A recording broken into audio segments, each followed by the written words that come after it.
All right, for this stuff, we are still in that same rational functions section where we were analyzing, finding the asymptotes and graphing and holes and domain and all that mess. But we're going to do a little bit of a different something with the rational functions. Here we're going to solve equations. And, this is just algebra solving equations, but they're ugly equations because they all have fractions in them, hence the name rational. And when we solve rational equations, I like to use a technique that I don't know if every teacher does it this way. I know most of them will. You may have learned it a little bit differently in years past. But whenever I have an equation with fractions, I try to eliminate the fractions. And to eliminate the fractions, and I'll write this up here. I probably should have this pre-written. Actually, I'm going to pause it and write it. So hang on a sec. All right, there we go. To eliminate fractions, you multiply everything by the common denominator. And when I say common denominator, I mean the common denominator for every single term. So like on this one, I see an x, a 4, and a 2.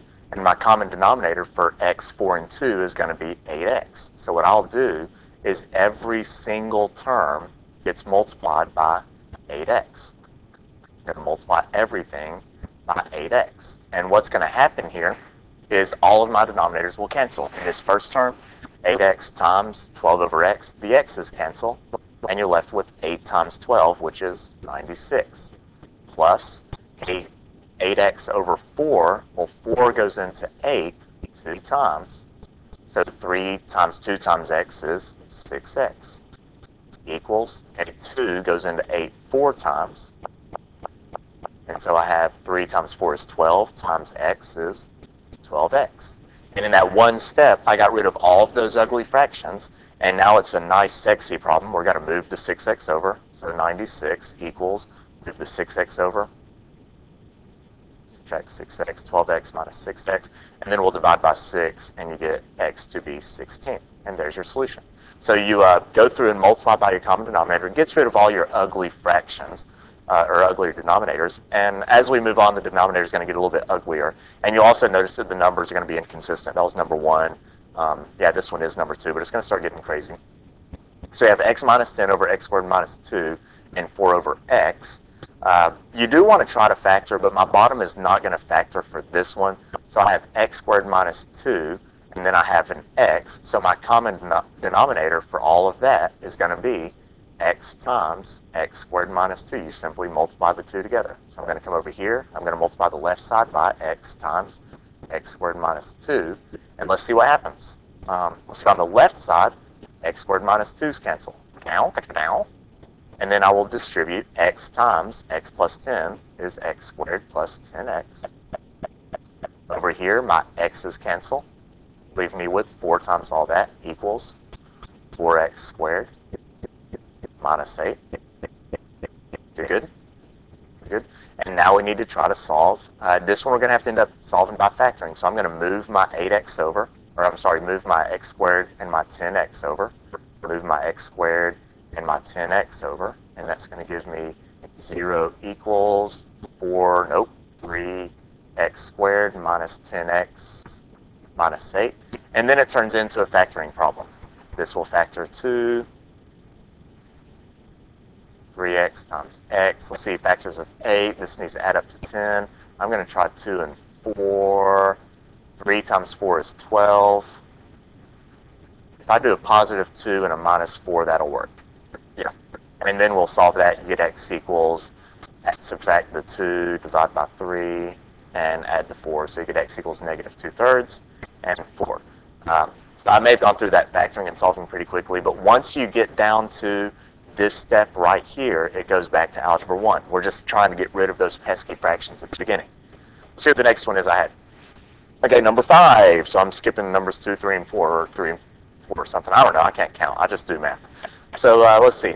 I have x plus 2, x minus 3, and 6. Those are my denominators. My common denominator is, well, it's just going to be, you're just going to multiply them all. My common denominator is going to be 6 times x plus 2 times x minus 3.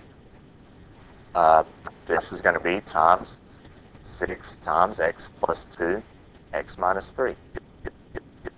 The first one, multiply by 6 times x plus 2, x minus 3. And then we start canceling. X plus 2 cancels x plus 2. which leaves me with 1 times 6 times x minus 3. I'm scared to do too much at once, so that's what I'm left with then. X minus 3's cancel, leave me with 1 times 6 times x plus 2. And then here, the 6's cancel, and be careful because there is a negative sign right there. Don't lose that. So this equals negative x plus 2, x minus 3. And then we need to completely multiply all this stuff out. All right, so I did a little extra here in addition to just multiplying, but I multiplied everything out. I went ahead and combined my like terms on my left side. One thing you do need to be careful with is this negative. When I FOILed out this stuff first, and then after I did that, I distributed the negative. So just pay attention to your negatives. Very common mistake in math. I got down to this, and now I'm going to have to solve by factoring. I like having a positive x squared, so I decided to move everything to the right side of the equation. That's going to give me x squared plus 11x minus 12 equals 0. And then we're going to solve by factoring. That's going to be x plus 12, x minus 1. And you get a solution of negative 12 and positive 1. There we go. You're good? You're good? You're good? I think there are just 2 more. This one looks really, really scary at first, but if you remember earlier, I told you that when you're working these problems, you want to go ahead and factor if possible. And this is the first one where factoring was possible. I look at b squared plus 5b plus 6, and I'm going to factor that to b plus 2, b plus 3, which is going to be very nice because that just happens to be my denominator for my other 2 fractions. So my overall common denominator for these 3 is b plus 2, b plus 3. b plus 2, b plus 3. Everything's going to be multiplied by b plus 2, b plus 3. Same thing on this one. Multiply by b plus 2, b plus 3. And then we start canceling, and all of your denominators should cancel. For this one, b plus 2 cancels and b plus 3 cancels, leaving you with only the 3. Plus, here my b plus 2's cancel, leaving me with, hey, there's the bell, b minus 1 and b plus 3. We're going to have to FOIL that out here in a second. Equals 7 times my b plus 3's cancel, leave me with the b plus 2. So now we're going to multiply that out and see if we can finish solving it.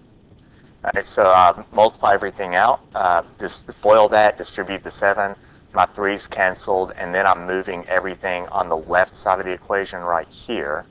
All of this is going to be moved over. I'm sorry, that's the right side. I'm going to move everything to the left side. That way I'm going to be able to factor with that positive b squared term, and that's going to leave me with b squared 2 minus 7 is negative 5b minus 14 equals 0, which factors to b plus 2, b minus 7, and you get b equal to negative 2 and positive 7. So there we are. Good, bad? I don't know. Once you get to this step, it's not too bad. It's just getting to that step. All right, so we got that one. Sorry, I just took about an hour break on that pause. So coming back, let's see, number 8. This is the last one. And it poses a little bit of a different problem. Because when you factor, if we look here, x plus 2, you can't factor that. 2 minus x, you can't factor that one. X squared minus 4 will factor, so I'm going to turn x squared minus 4 into x plus 2, x minus 2. And so I'm trying to decide what my common denominator is going to be. I definitely need an x plus 2 and an x minus 2. There's an x plus 2. But this 2 minus x, what I'm going to do with 2 minus x is I'm going to flip that around. Instead of saying 2 minus x, it would be much better if that were an x minus 2, because I have an x minus 2 right here. And they're almost the same. 2 minus x, what I can actually do is factor a negative 1 out of that. And if I pull a negative out, that gives me negative 2 plus an x. If you don't believe me, distribute it back through. Negative 1 times negative 2 is 2. Negative 1 times x is negative x. Or I could write that as negative 1 times, and instead of negative 2 plus x, change that to x minus 2. And the way I'm going to do that is I will factor out a negative 1 and turn this into an x minus 2. But when I factor out the -1, I'm just going to stick it up here on top, as long as you keep that negative somewhere. So I'm going to turn that into an x minus 2, and I'm going to put a -1 up here. And you can do that. If you need to change all of the signs and just flip it around, you can do that. Just put a -1 on top. And since that's gotten kind of ugly, I'm going to rewrite it real quick. Okay, so I have it rewritten. And the very last thing I'm going to do before I multiply by my common denominator is I'm subtracting that -x. I'm going to turn that into plus and make that a positive x. So two negatives make a positive, so I'm just going to do that. Now I'm going to multiply everything by the common denominator, which is x plus 2, x minus 2. So let me multiply everything by the common denominator. Okay, so I multiplied everything by the common denominator, and let's start canceling. So x plus 2 cancels x plus 2, leave me with 2 x minus 2, plus, let's see, x minus 2 cancels x minus 2, leave me with an x times x plus 2 is equal to, here x plus 2's cancel, x minus 2's cancel, leave me with x squared plus a 4. We're going to distribute and combine like terms.